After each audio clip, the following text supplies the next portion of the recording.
suis contre. Ah, mais faut pas la canoniser.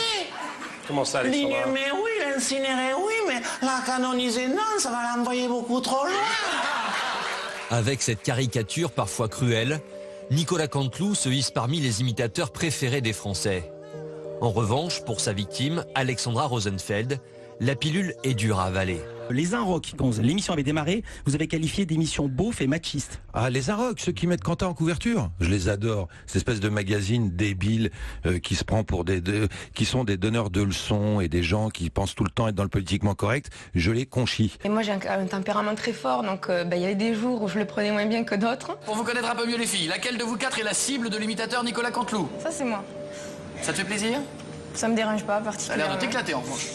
Écoute, se faire prendre pour une imbécile par un idiot, c'est pas très Ah, grave. c'est ce que je disais, ça a l'air de t'éclater. Je peux pas dire plus. C'est-à-dire que hyper vulgaire. Non, c'est-à-dire que voilà des gens que je déteste. Dis pas ça en direct. Mais si, pourquoi? Mais il faut dire. Alors, non, il y a des mots durs. Il y a des mots durs. On peut mesurer ses propos. Mais je les mesure. C'est pas parce qu'on a été vexé ou touché par une critique. Ah non, c'est pas. Alors vraiment, je suis absolument pas touché par la critique de ça. J'assume complètement. Ce que je veux dire, c'est que ce canard me dépasse. Je comprends même pas qu'on puisse le lire. Je trouve ça racoleur, scandaleux. Il y a des moments où on se fait pas que des potes, mais j'aime plutôt bien les gens, moi. Hein.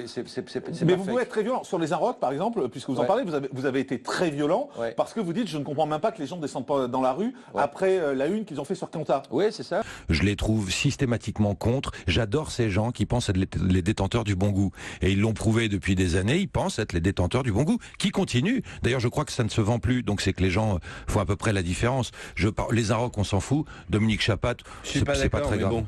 Non, mais toi, tu seras pas d'accord avec ça, évidemment. Quand on compare ça à Tex, pour prendre cet exemple-là sur France 2, qui fait une très mauvaise vanne, mais enfin qui est éculé depuis des années et qui en rien n'est révélateur, à mon sens, du sentiment profond du type. Je crois surtout que France 2 voulait les écarter. C'est ce qu'on a toujours dit ici, que c'était excuse de toute façon. C'est un prétexte, mais c'est un sale prétexte. Ouais. Quand on voit là la différence de niveau entre les deux choses, mais pourquoi? Parce qu'il y en a un, comme je vous dis, c'est inscrit depuis quelques années comme étant les détenteurs de la bien-pensance et du bon goût. C'est-à-dire qu'il y en a qui ont le droit de tout dire. Évidemment. Voilà, parce que c'est des Inrocks. C'est un programme politique que j'ai concocté avec mon chef de cabinet. Bonjour.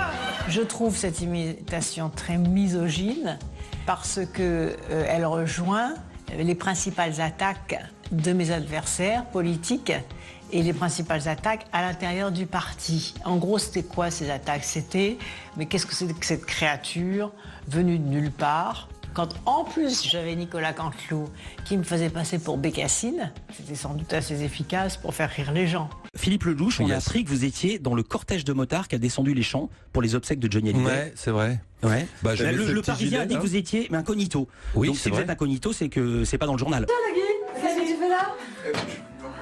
Ouais, je te laisse. Bien.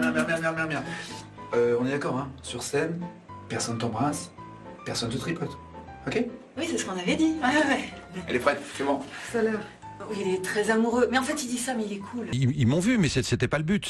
J'étais avec tous mes copains motards et je me sentais pas légitime pour aller à l'église, évidemment. J'ai rencontré Johnny en privé 2 fois, ce qui m'empêche de revendiquer que c'était un copain ou un ami.